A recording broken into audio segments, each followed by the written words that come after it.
compagnons de lutte, de compatriotes. Shalom, mesdames et messieurs, vous qui nous trouvez maintenant dans cette émission, École de vrais adorateurs. Que Dieu vous bénisse. Nous allons passer directement à la prière, parce que toute chose doit passer par la prière, parce que sans la prière, tout ce que nous ferons ici n'aura pas de sens. Éternel mon Dieu, mon roi, mon sauveur et mon rédempteur, je dis merci pour l'opportunité que tu nous as fait, moi et mes frères, et avec tous ceux qui sont connectés en ces moments, dans cette chaîne Chemin de l'Éternel. Seigneur, merci, ou quelque part ailleurs on peut le voir, que ce soit sur l'Internet ou sur d'autres, je ne sais pas quoi, qui peut le voir. Seigneur, bénis cet instant, que quiconque est en direct, quiconque est connecté, puisse être béni. Visite tout un chacun de nous. Je demande que les anges maintenant rentrent en action, et dans chaque maison où cette parole, cet enseignement est rentré, que les anges rentrent en action, parce que nous croyons à ce ministère des anges, qui sont nos compagnons de lutte et qui nous aident dans ces mouvements, même dans les combats et surtout dans la louange et l'adoration. Que ton nom soit béni, que le sang de Jésus soit comme un signe de protection pour protéger tout ce qui va passer maintenant, tout ce qui va être amplifié maintenant, que ce soit ici, que ce soit la régie et tout le travail soit sous la puissance du sang de Jésus. Et je proclame au nom de Jésus de Nazareth, par son sang précieux, je déclare la victoire. Et cette victoire qui est la nôtre au nom de Jésus. Merci. Amen. Merci Seigneur notre Dieu. Nous rendons grâce à notre Dieu, nous rendons grâce au cher Saint-Esprit qui est là présent. Et rapidement, nous allons dans notre texte de base. Donc, nous sommes dans l'école de vrais adorateurs. Je dirais de vrais adorateurs. Pourquoi vous allez comprendre à la suite. Et nous avons notre verset de base qui va soutenir cette émission, ou je dirais ces enseignements, appelez-la comme vous voulez, comme les cours, mais qui va soutenir, c'est ce qui est, verset qui est dans Jean chapitre 4 et dans son verset 22 jusqu'à son verset 24. Vous adorez ce que vous ne connaissez pas. Mais nous adorons ce que nous connaissons, car le salut vient des Juifs. Mais l'heure vient, et elle est déjà venue, où les vrais adorateurs adoreront le Père en esprit et en vérité. Ce sont là les vrais adorateurs que le Père demande. Dieu est esprit, il faut que ceux qui l'adorent en esprit et en vérité. Mais l'heure vient, et elle est déjà venue, où les vrais adorateurs adoreront le Père en esprit et en vérité. Car ce sont là les adorateurs que le Père demande. Voilà, chers frères et sœurs, c'est ce verset qui est la base de nos enseignements. C'est ce que va nous aider toute la Bible, de tous nos enseignements que nous allons avoir dans cette émission, donc École de vrais adorateurs, est basée sur ces versets. Mais néanmoins, donc disons ce que je voulais dire, hein, c'est quand même important quand nous prenons le verset en dehors de son contexte, ça fait le prétexte, ça nous crée des problèmes des fois. Donc j'aimerais quand même, nous pouvons lire un peu, je dirais pas seulement le début, mais les versets qui précèdent et ceux qui suivent pour avoir une idée de l'histoire complète. Parce que en disant comme ça, quelqu'un qui n'a jamais lu la Bible ne va pas comprendre de qui je parle et qu'est-ce qui s'est passé au juste. Donc, et nous sommes, vous veuillez me comprendre si peut-être je prends beaucoup à lire parce que nous sommes dans une école, donc on est censé de lire beaucoup. Donc, veuillez aussi comprendre parce que tout le monde n'a pas votre niveau. Il y a des personnes qui vont s'intéresser, qui viennent de naître de nouveau maintenant, et pour eux, ils sont intéressants d'entendre cela. Voilà pourquoi je me permets, avec votre permission aussi, bien sûr, parce que ce qui est important dans l'enseignement de la Bible, ce n'est pas celui qui est ici qui est important. Donc, être ici, ce n'est pas que je suis plus grand que vous, ce n'est pas que je suis plus important que vous, mais être ici, ce n'est qu'une grâce. Et cette grâce fait que pendant que je vous enseigne, ce n'est pas comme dans le monde, je m'en fous du reste, non. Pendant que je vous enseigne, le Saint-Esprit m'enseigne. Beaucoup de fois, quand je prêche ou quand j'enseigne avec un esprit prophétique, je reçois des choses que je n'avais pas préparées. Et je sais que c'est le Saint-Esprit qui m'enseigne aussi. Voilà, c'est important de savoir qu'en vous enseignant, ce n'est pas que moi je vous enseigne, Mais nous sommes en train de nous enseigner dans quel sens. Moi, je reçois du Saint-Esprit, je vous les transmettre, mais le Saint-Esprit, en traversant par moi, il dépose aussi en moi les choses que moi j'ai besoin. Donc, cela est important. Donc, voilà pourquoi dans le monde, il y a des stars. Dans le monde, on peut trouver des stars. Ça veut dire que les gens sont là, ils chantent et nous nous crions. Ah, nous faisons de beaucoup de choses. Mais dans les Seigneurs, il n'y a pas de stars. Le groupe de louanges nous aide seulement à entrer dans la présence de Dieu. Mais nous tous, nous sommes ces stars-là qui sont en train de participer pour louer Dieu. Chacun dans sa dimension, chacun dans sa révélation et chacun selon ce que lui, il a reçu comme don. Que Dieu soit glorifié. Donc nous allons lire, faire la lecture de notre texte que nous avons lu dans 22 jusqu'à 24. Mais moi maintenant je vais lire quand même toute l'histoire pour comprendre un peu ce qui se passe. Alors, on commencera par le verset 3. Non, je suis dans Jean chapitre 4, verset 3. Alors, il quitta la Judée et retourna en Galilée. Il parle de Jésus. Comme il fallait qu'il passe par la Samarie, il arriva dans une ville de Samarie nommée Sichar, près des champs de Jacob, que Jacob avait donné à Joseph son fils. Là se trouvait le puits de Jacob. Jésus, fatigué du voyage, était assis au bord du puits. Jésus était fatigué du voyage. C'est ici on voit l'humanité de Christ. Ça veut dire qu'il était 100% Dieu, parce qu'il n'avait pas de péché à l'intérieur de lui-même, mais 100% homme. Sa mission, il a accompli comme homme. Et depuis sa naissance, du premier jour jusqu'au 33e année de sa vie sur la planète Terre, il a vécu comme un homme. Il était fatigué, il était attristé, il était, comment dirais-je, tout ce que l'homme peut vivre, afin de triompher et pour nous donner la victoire, étant nous les hommes. Donc, il était fatigué. C'était environ la 6e heure, donc midi, pour nous aujourd'hui. Une femme de Samarie, verset 7, vint puiser l'eau. Jésus lui dit, donne-moi à boire, car ses disciples étaient allés à la ville pour acheter des vivres. La femme samaritaine lui dit, comment toi qui es juif, me demandes-tu à boire à moi qui suis femme samaritaine? Les Juifs, en effet, n'ont pas de relation avec les Samaritains. Jésus lui répondit, si tu connaissais le don de Dieu, et qui est celui qui te dit, donne-moi à boire, tu lui aurais toi-même donné à boire, et il t'aurait donné de l'eau vive. Je peux m'arrêter là, dans la première partie, juste pour expliquer, parce que si on lit trop, on n'arrivera pas à décortiquer quelques versets. Juste faire le panorama de ce chapitre 4. Je ne rentrerai pas dans tous les détails, dans tous les versets, mais juste faire le panorama. Cela veut dire, panorama, nous les regardons d'en haut en bas. Alors, ici, la Bible nous parle que Jésus quitta Judée pour, comment dire, verset 3. Alors, il quitta la Judée et retourna en Galilée. Donc, il quitta la Judée et retourna en Galilée. Il doit monter en haut. Mais, la Bible nous dit, comme il fallait qu'il passe par Samarie. Alors, c'est important de savoir que la Samarie, c'était le chemin où tous les Juifs, entre guillemets, le véritable Juif, évitaient de passer. Il préférait faire un contour pour ne pas passer en Samarie. Pourquoi? Les Samaritains étaient considérés comme des impurs, comme des bâtards, comme comment dirais-je, un genre mélangé. Et nous savons aussi que la Samarie était la capitale, comment disons, la capitale de l'Israël du Nord pendant la scission. Donc, cette division, et la capitale était la Samarie. Donc, c'est ça qui faisait qu'en Samarie, il y avait un mélange de gens, un mélange de juifs, et surtout quand Israël était parti en déportation, et quand Israël tombait sous ses ennemis, les gens qui venaient habiter, habiter en Israël du Nord, et surtout en Samarie, on avait amené beaucoup des étrangers, des païens.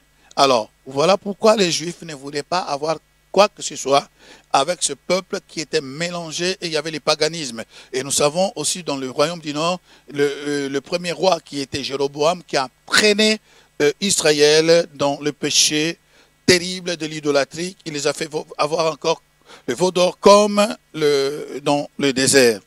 Alors on ne parlera pas de Jéroboam. Aujourd'hui, nous continuons Alors maintenant, Jésus, la Bible, comme il fallait qu'il passât par la Samarie, il arriva dans une ville de Samarie. Donc, dans cette ville de Samarie, Jésus, c'est le briseur de frontières. Jésus ne regarde pas, ne considère pas d'autres personnes comme des impurs. C'est nous aujourd'hui qui faisons, je ne sais pas, nous avons des problèmes dans notre vision. Si réellement nous suivons le pas de notre Seigneur, ses empreintes, nous n'aurons jamais de problèmes dans nos églises, nous n'aurons jamais de problèmes dans notre vie, parce qu'il suffit seulement de faire comme le Maître qui brisait toutes sortes de barrières et qui prenait toutes les personnes comme c'est l'opportunité de parler et de les amener vers le Père. Il passa et ils sont arrivés à un certain moment, je vais l'expliquer maintenant, ils sont arrivés, quand ils sont arrivés, la Bible dit que Jésus était fatigué. Jésus était fatigué.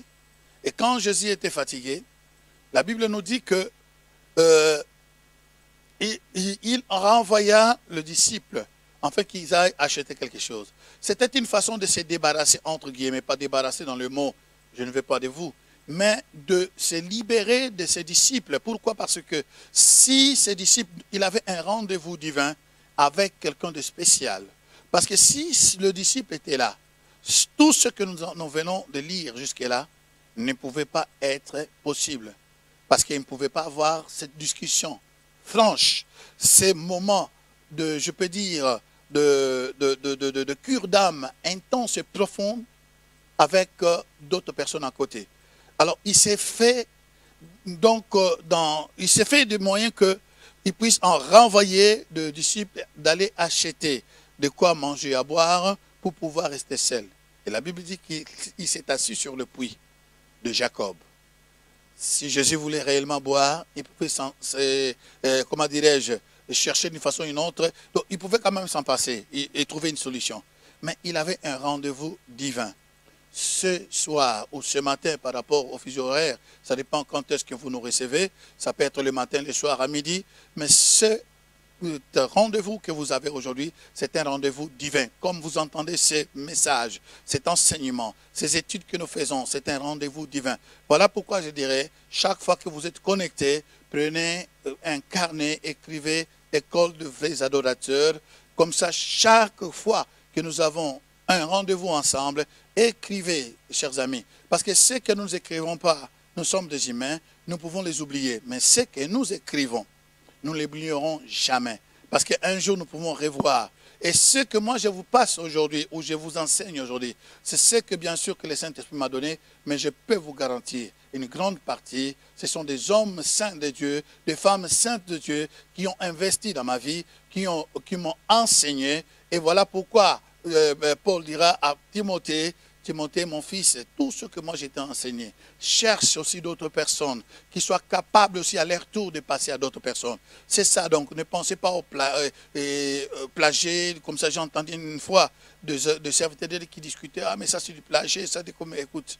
Alors qu'il y a un grand serviteur de Dieu, Jim Case, un Américain qui était dans l'école de Kenneth Hagin. Qu'est-ce qu'il a dit? Il a dit, quand il a commencé ce message, ça m'est venu aujourd'hui ce témoignage, il dit qu'il prenait tous les messages de son père spirituel, intégralement. Il prêchait sans ôter quoi que ce soit. Parce qu'il disait en lui-même, si ce qu'il a prêché a tellement l'onction, alors je vais prêcher, Seigneur, je m'attends sur l'onction. Il nous a dit, il avait l'onction exactement comme son père spirituel. Ça veut dire que c'est nous qui avons des problèmes. Ah, si je prêche comme ça, on va m'entendre, on va dire que j'ai copié, mais dans les choses du Seigneur, il n'y a pas de copiage. Non. C'est le Saint-Esprit qui a révélé. Il y a des choses, écoutez, il y a des choses. Tu peux payer les prix. Comme j'ai entendu encore un autre homme de Dieu qui disait, moi je ne copie jamais les prix. Je dis, c'est une folie, tu dis n'importe quoi. Parce qu'avant de devenir, je ne l'ai pas dit comme ça, avant de devenir ce que tu es, c'est quelqu'un qui t'a prêché. Donc les choses que tu prêches, bien que tu cherches aujourd'hui, mais quelque part, tu sais que telle personne j'ai écouté telle personne, je réussis ici, je réussis ici. Alors, et puis, on ne peut pas aller à dire que ce que je prêche, c'est le moment. Non, non, non, non, non. Ça veut dire que nous avons appris quelque chose. Donc, voilà pourquoi je vous encourage. Et je nous encourage que de prendre un carnet, d'écrire, parce que ce que vous entendez aujourd'hui, demain, vous pouvez aider quelqu'un d'autre. Moi, j'ai été aidé, voilà, je vous aide aujourd'hui. Vous aussi, à votre tour, vous allez aider. Nous sommes dans l'école. Donc, chaque fois que nous avons notre rendez-vous, nous sommes dans l'école. Voilà pourquoi c'est important. Donc, et ce que je vous demande aussi, de ne pas rester dans l'esprit de dispute. Ah, telle personne avait parlé de l'adoration comme ça, et vous vous dites comme ça, ce n'est pas bon. Vous savez, chacun de nous reçoit la mesure selon que l'Esprit le donne. Il y a quelqu'un qui est plus avancé dans la révélation, dans les choses de l'adoration plus que moi. Mais gloire à Dieu, béni soit l'Éternel. Parce que nous formons un corps, nous ne sommes pas des divisés. Non, si on voit comme ça, on bénit le Seigneur. Moi, je profite de ce que cet homme a là, comme pour m'enrichir et enrichir d'autres personnes. Donc, c'est important. Ne discutez pas ce genre de choses. Comme quelqu'un qui dit, voilà, moi, ce que je prêchais, c'est l'Esprit qui m'a dit. Oh. Mais l'Esprit qui t'a dit, si l'Esprit dit seulement ça, ça veut dire que cet Esprit-là est pauvre. Or, l'Esprit peut te dire ça, mais à quelqu'un d'autre, il révèle autre chose. À quelqu'un d'autre, il révèle autre chose. On ne peut pas discuter sur ce genre de choses parce que ce que je reçois, c'est ça. Non, non, non, non, non. Ce que tu reçois, c'est une partie. La Bible même l'a dit. Nous connaissons en partie et nous prophétisons en partie. Mais un jour, nous allons les voir, les connaître, ce qu'il est dans l'entièreté. Donc, tout ce que tu connais, mon frère, tout ce que je connais, ce n'est qu'une partie. Nous ne connaissons pas tout. Donc, on ne peut pas prétendre d'avoir la vérité et de déclarer à d'autres personnes que c'est moi qui connais.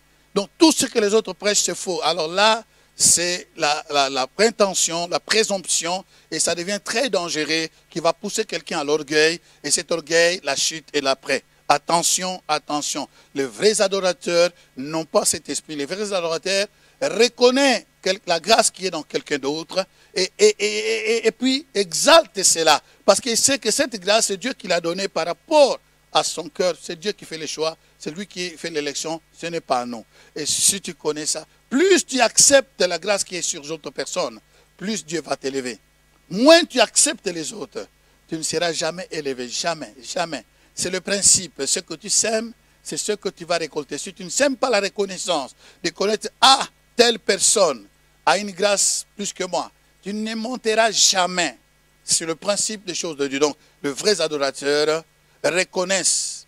Ils voient même d'autres plus grands qu'eux, d'autres plus élevés qu'eux, et ils les parlent, ils les témoignent. Mais ils ne cherchent pas à les écraser.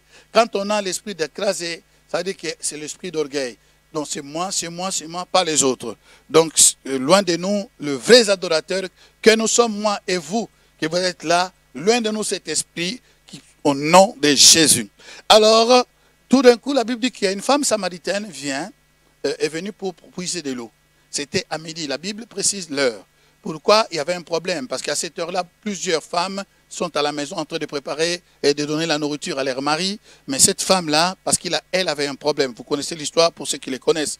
Alors ici, nous voyons maintenant, dans cette histoire, pourquoi je dis ça? Parce que notre verset de clé de base, où nous posons le fondement d'aujourd'hui pour nos études, nos enseignements d'adoration, est basé sur le 22 à 24. Mais c'était quand même important de comprendre dans quelles circonstances, dans quelles conditions, qu'est-ce qui s'est passé avant et après. Et quel genre de personnes. Donc ici, le Seigneur dit à cette femme, il dit, si tu peux me donner de l'eau à boire. La Bible, étant fatiguée et ayant soif, il demanda de l'eau à boire. Et cette femme, tout de suite, il dit, mais tu me demandes de l'eau, toi qui es juif,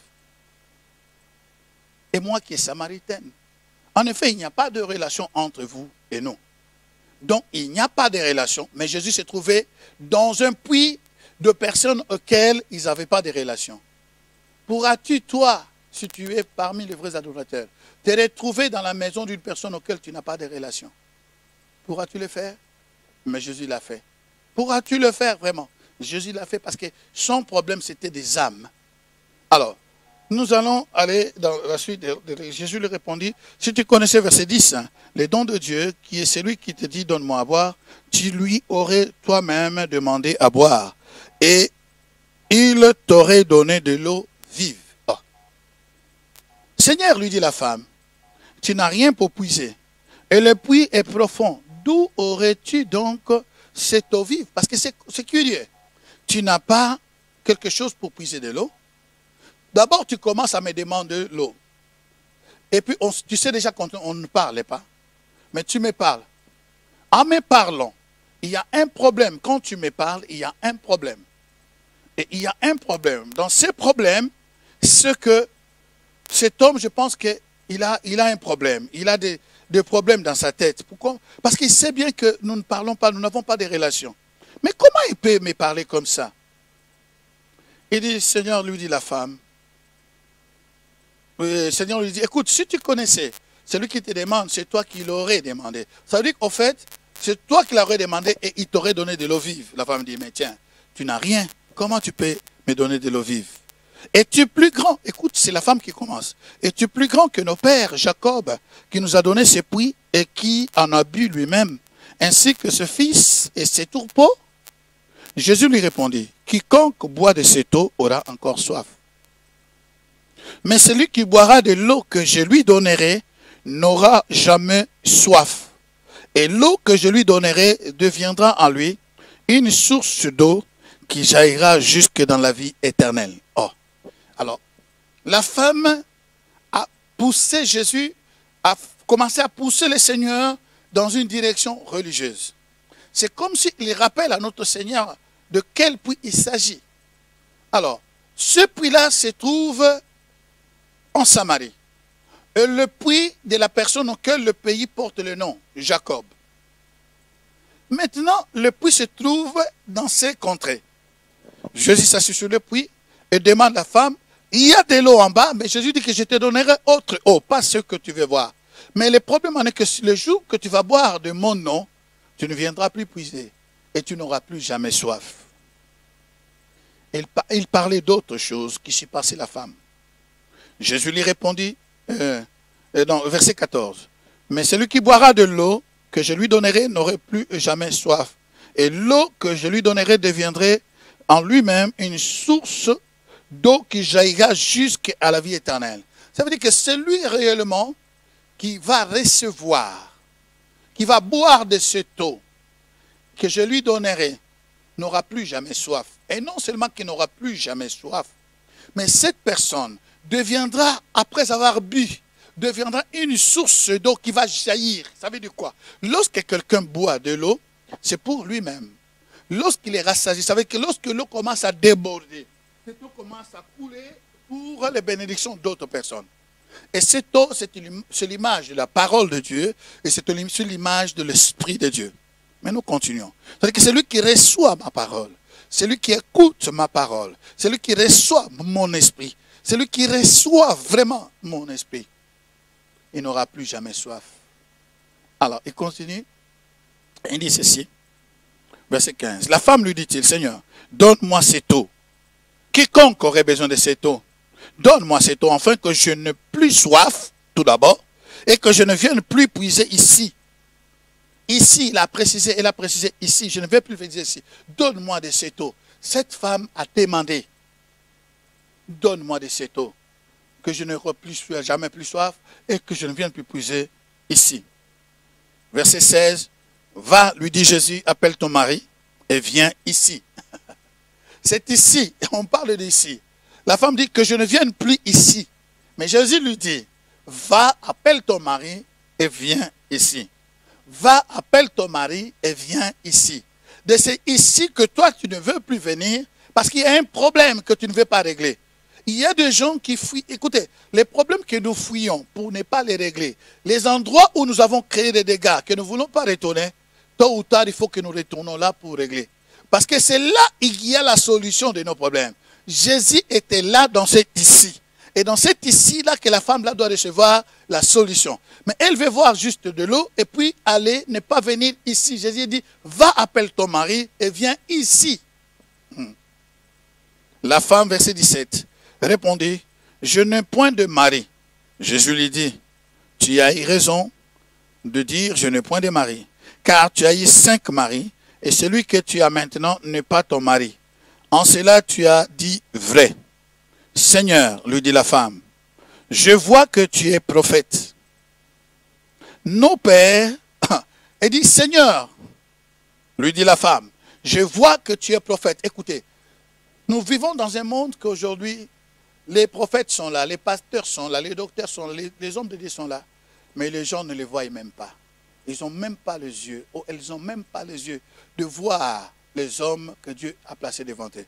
Laissez-moi ouvrir une parenthèse, c'est ce que beaucoup de gens ne comprennent pas. La Bible parle que le Saint-Esprit, ça veut dire qu'il y a des dons spirituels.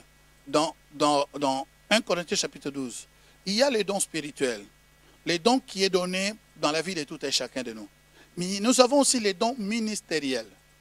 Alors, les dons spirituels et les dons ministériels sont deux choses différentes. Les dons ministériels, c'est quoi?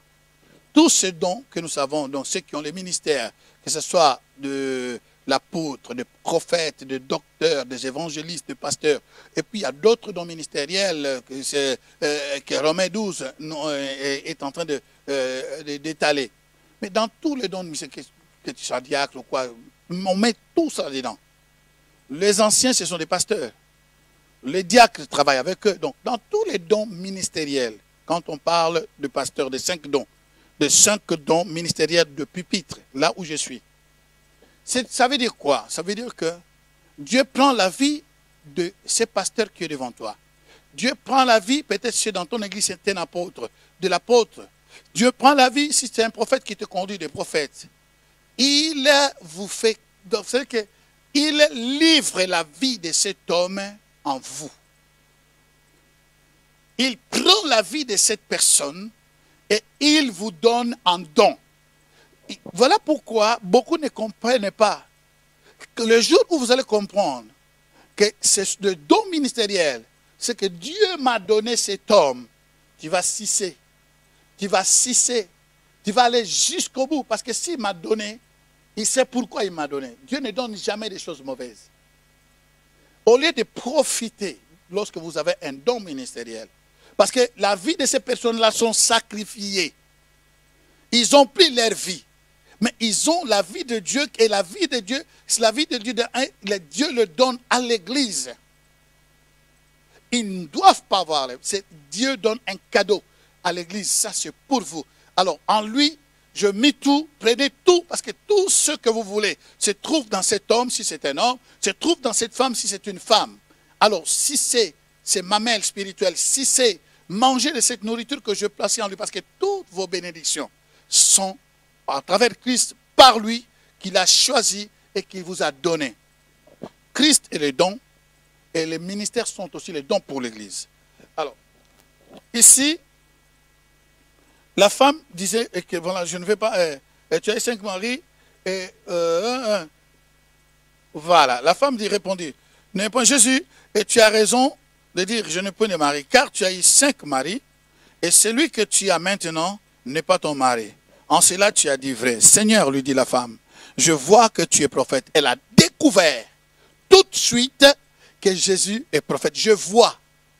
Par quelle vision? Mais alors que les pharisiens ont tenté de rejeter Jésus, ont tenté de dire qu'il a un démon, il ne travaille pas à base de lui. Mais nous avons une pécheresse, une qui a détruit au moins plus de 5 mariages, mais qui reconnaît Jésus facilement. Il n'a pas la maîtrise de Torah. Mais il reconnaît Jésus. Il dit, je vois que tu es un prophète. Écoutez, Jésus a dit quelque chose qui pouvait bien les choquer. Quand la vérité nous arrive, les vrais adorateurs, lorsque vous êtes confrontés à une vérité, il y a deux choses. Ou vous acceptez cette vérité, vous grandissez, ou vous refusez cette vérité et vous faites naufrage. Le vrai adorateur accepte la vérité. Même elle est dure, même elle fait mal, même ça peut détruire même ma réputation. Je préfère même ma réputation détruite dans une vérité que j'accepte, Dieu va me restaurer, que de refuser, de me justifier, c'est là je passerai à côté. Cette femme, écoutez, de dire à une personne, aux Akinamibali 5, car tu as eu 5 maris. Tu as eu 5 maris. Et celui que tu as maintenant, donc, celui que tu as laissé à la maison, maintenant là où je te parle, n'est même pas... car tu as eu 5 et celui que tu as maintenant n'est pas ton mari. Tu te rends compte? Alors, une femme comme ça, normalement, si elle était dans une église quelconque, elle peut quitter cette église parce que On l'a traitée de pute. Elle va faire beaucoup de bruit. Écoute, lorsqu'une parole vient et que tu es dedans, le vrai adorateur accepte cela. L'image de David, notre père, notre grand-père, l'image de David, pourquoi Dieu le met? Quand Dieu dit l'homme selon mon cœur, non parce qu'il était parfait, non, parce qu'il savait reconnaître ses erreurs, son péché. Quand il tombait, il n'avait pas de justification. Il cherchait à couvrir, mais lorsqu'on le découvrait, lorsqu'on lui disait c'est toi cette personne, il ne tuait personne. Le vrai adorateur accepte. C'est ça que Jésus dit que l'eau que je te donnerai, c'est la parole. L'eau que je te donnerai, c'est la vérité. Si tu bois cette eau, ça deviendra une source d'eau. Tu vas les partager à d'autres personnes. Donc cette femme n'a pas créé problème, mais elle a compris que dans Jésus, il était prophète. Et elle a compris qu'au travers de cet homme, aujourd'hui, j'ai ma solution. Aujourd'hui, j'ai ma solution.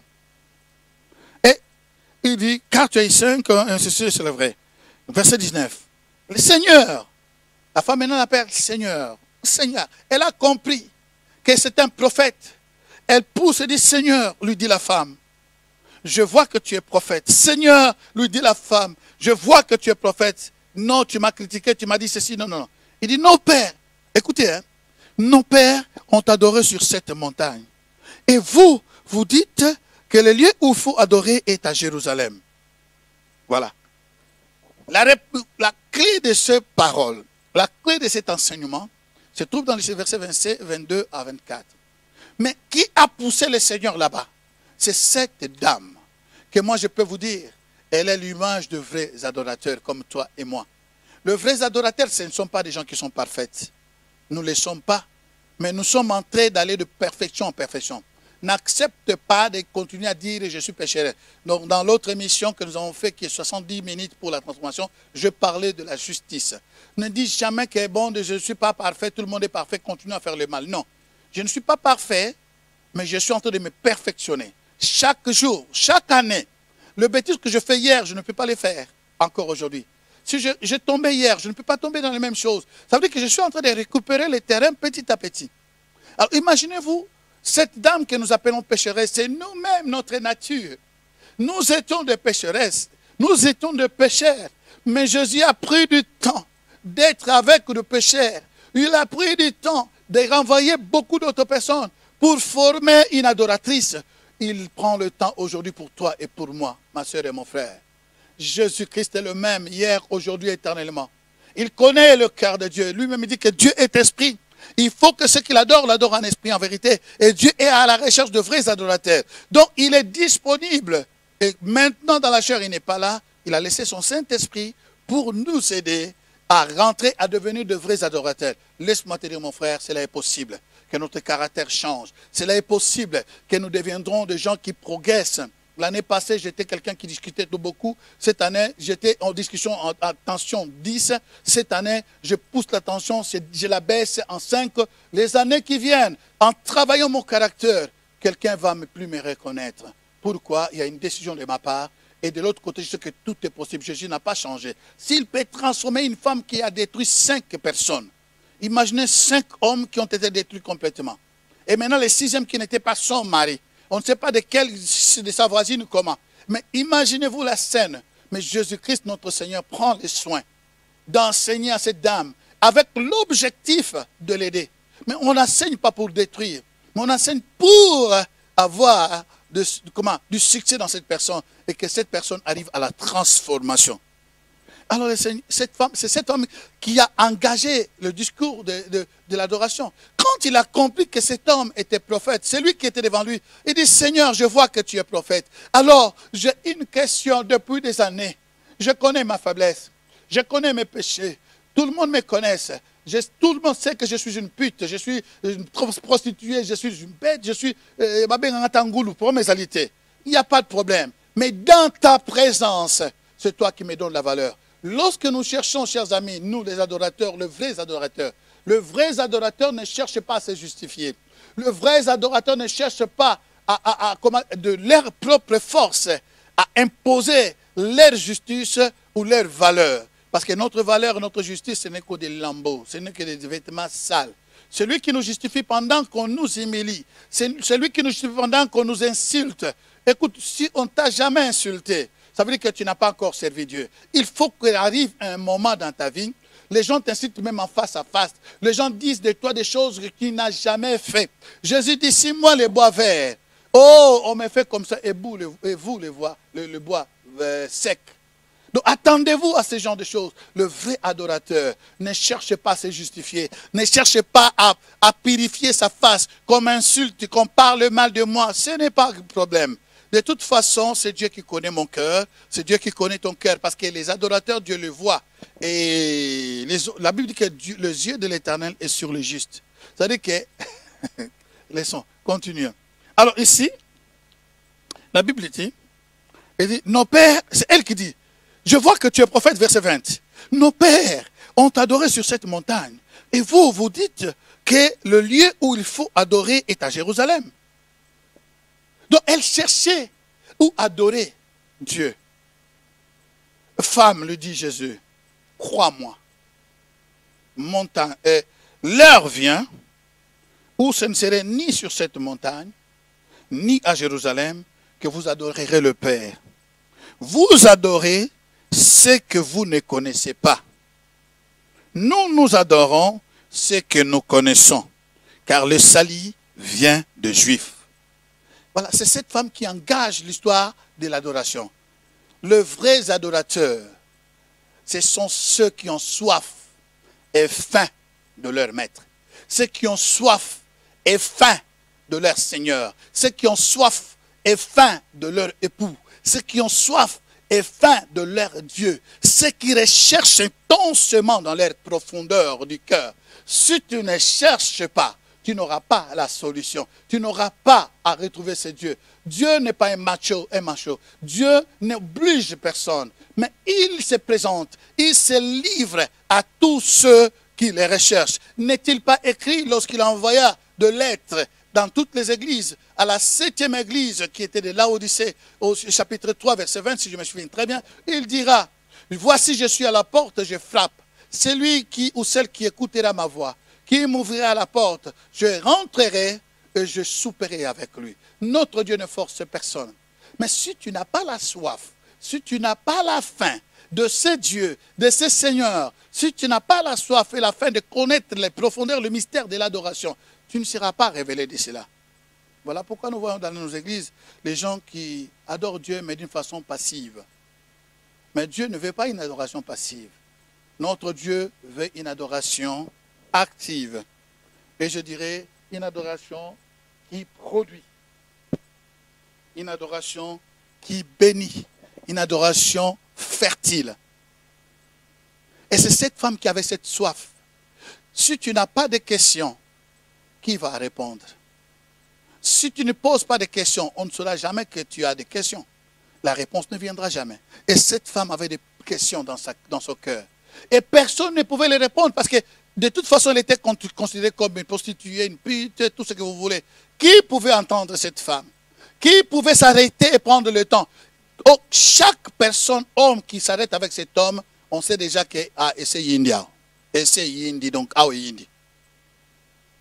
Donc Jésus a risqué.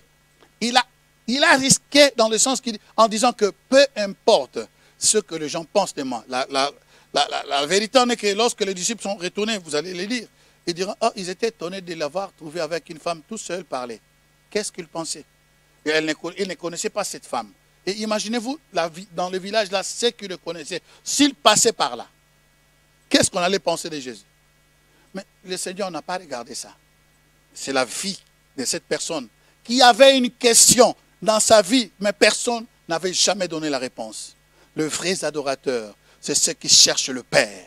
Le vrai adorateur, c'est ceux qui cherchent le Fils. Le vrai adorateur, c'est ceux qui cherchent à connaître le Saint-Esprit, le monde spirituel. Alors, il dit, vous adorez. Maintenant, le Seigneur lui répond, parce qu'elle a posé une question. Vous adorez ce que vous ne connaissez pas, mais nous adorons ce que nous connaissons, car le salut vient des Juifs. Donc, tout ce que nous disons, nous prêchons. Oh, Dieu est esprit, Dieu est esprit, Dieu est esprit. Il faut l'adorer en esprit en vérité. Nous prenons, et des fois, quand nous parlons de cela, nous ne nous rendons pas compte. C'était à cause d'une pécheresse. C'était la question d'une femme qui est rejetée. C'était la question d'une femme qu'on ne pouvait même pas saluer. C'est à cause de cette question que nous, aujourd'hui, nous sommes éclairés. Voilà pourquoi, chers pasteurs, je nous conseille, chers frères et sœurs, n'ayez pas peur de tous ceux qui ont des problèmes de caractère, tous ceux qui ont des problèmes de péché dans leur vie. Nous ne sommes pas plus saints qu'eux. Nous ne sommes pas plus saints qu'eux, chers amis. Des fois, nous tombons. Si nous branchons quelque part, ça veut dire qu'il y a des problèmes aussi dans notre vie, dans notre caractère. Cela veut dire quoi? Supportons-nous les uns les autres. Le vrai adorateur, il ne juge personne. En plus, il ne juge pas par le oui-dire. Quand tu entends les choses, ne reste pas là pour dire « j'ai entendu ». Il faut aller à la source. Et puis, ils ont le cœur de pardonner. C'est ce que le Seigneur a dit. Il dit, mais l'heure vient où le vrai adorateur, verset 23 maintenant, mais l'heure vient, et elle est déjà venue, où le vrai adorateur adoreront le Père en esprit et en vérité. Ce sont là les adorateurs que le Père demande. Dieu est esprit, et il faut que ceux qui l'adorent en esprit et en vérité. Alors, dans cette première contact, dans ce premier cours, dans ce premier enseignement, nous voyons, ça ce serait notre base, notre texte de base. Qu'est-ce que la Bible nous dit? Jésus-Christ a répondu à cette femme. Quelle grâce! Si ce n'était pas la femme samaritaine, moi aujourd'hui et toi, peut-être cette histoire ne serait pas. Si cette histoire est dedans, nous faisons partie de cette femme samaritaine. Autrefois, nous étions des pécheurs, mais malgré cela, il nous a accueillis. Voilà pourquoi il veut transformer nos vies comme la femme samaritaine. Alors nous voyons ici, je dis que, mais l'heure viendra, et elle est déjà venue, où les vrais adorateurs adoreront le Père en esprit et en vérité. L'heure vient. Jésus-Christ a introduit une dispensation nouvelle. L'heure vient. Il y a un temps nouveau qui est venu. Ce n'est plus ici à Judée, comment dirais-je, sur le mont Garizim, ni à Jérusalem. Mais l'heure vient où les vrais adorateurs, voilà pourquoi nous parlons de vrais adorateurs. Si nous parlons de vrais adorateurs, c'est qu'il y a aussi de faux adorateurs. Mais laisse-moi te dire, entre les vrais adorateurs et les faux adorateurs, il y a des adorateurs. La Bible dit, Dieu cherche de vrais adorateurs. J'aime bien la version de Thompson. La version de Thompson interprète exactement ce que l'idée de la Bible. Il dit ceci, Dieu recherche le vrai adorateur. Dieu recherche. Au fait, Dieu est à la recherche de vrais adorateurs. Et quand entre le vrai adorateur et le faux adorateur, il y a les adorateurs. Les adorateurs, ça veut dire que le genre des adorateurs que Dieu veut, c'est ceux qui veulent être de vrais. Alors, on doit s'arrêter aujourd'hui ici, parce que nous cherchons à aller jusque dans le 45 minutes. Que Dieu nous bénisse et Dieu vous bénisse dans ces première, comment dirais-je, rencontre. Et nous allons quand même prier. Voilà pourquoi, là où vous êtes, juste le temps de rendre grâce à Dieu. Nous allons rendre grâce à Dieu pendant que notre maman Mimicha nous balance une chanson dans la régie. Nous allons remercier ce Dieu-là. Remercier ce grand Dieu. Alléluia. Commence à élever ta main et remercie ce Dieu Tout-Puissant. Père Saint, Père de gloire et de miséricorde. Merci pour ces textes que tu ouvres devant moi. Merci parce que, à cause d'une pécheresse, à cause de quelqu'un qui a été rejeté et qui n'a pas refusé, même quand la vérité lui était en face, elle a accepté son état. Père, je te remercie parce que tu veux que moi aussi je sois pareil. J'accepte mes responsabilités. Là où je pêche, que je puisse accepter, avoir le cœur comme le cœur de l'homme que toi tu aimais, David, qui ne refusait pas, Seigneur, ô Dieu Tout-Puissant, son péché. Oh, merci Père, parce que tu nous enseignes aujourd'hui par ton Esprit Saint d'avoir le cœur de vrais adorateurs. Merci pour ces passages qui nous fait voir que toi tu es le Dieu Tout-Puissant. Que ton nom soit glorifié. Merci. Merci pour ta bonté et ta compassion, Seigneur Jésus, de prendre le temps, oh, pour cette femme. Et je le crois, Seigneur. Tu le prends aussi aujourd'hui pour moi, pour ma soeur, pour mon frère qui est maintenant. Tu le prends pour tout un chacun de nous. Tu es le Dieu compatissant. Merci parce que tu nous as choisis malgré nos faiblesses. Merci, tu as accepté de payer le prix avant que nous puissions te connaître. Merci sur la croix, Golgotha, tu cria, Père, pardonne-leur. Ils ne savent ce qu'ils font. Merci pour ce temps merveilleux. Que ton nom soit glorifié. Et que Dieu vous bénisse. Soyez bénis, nous allons nous revoir dans la deuxième leçon que nous allons partager dans cette émission, l'école de vrais adorateurs. Shalom.